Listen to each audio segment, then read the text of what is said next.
Chapter 4, page 21. Back from the Dead.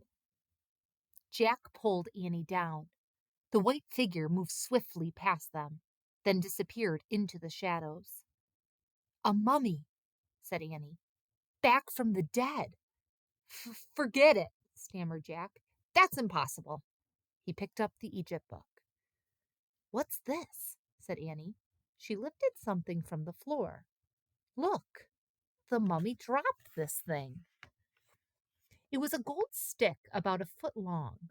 A dog's head was carved on one end. It looks like a scepter, said Jack.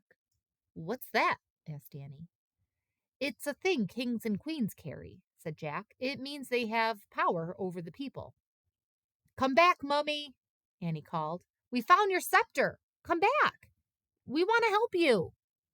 Shh, said Jack. Are you nuts? But the mummy, that was no mummy, said Jack.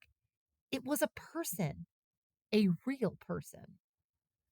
What kind of person would be inside a pyramid? Asked Annie. I don't know, said Jack. Maybe the book can help us. He flipped through the book. At last, he found a picture of a person in a pyramid. He read, Tomb robbers often stole the treasure buried with mummies. False passages were sometimes built to stop the robbers. Jack closed the book. Not a mummy, he said. Just a tomb robber.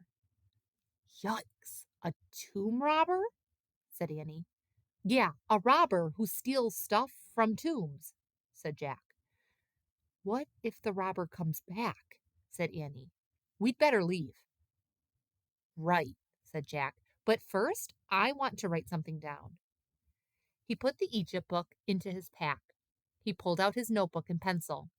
He started writing in his notebook. Tomb robber. Jack, said Annie. Just a second, said Jack. He kept writing. Tomb robber tried to steal. Jack, look, said Annie. Jack felt a whoosh of cold air. He looked up. A wave of terror shot through him. Another figure was moving slowly toward them. It wasn't a tomb robber. It was a lady, a beautiful Egyptian lady. The lady wore flowers in her black hair.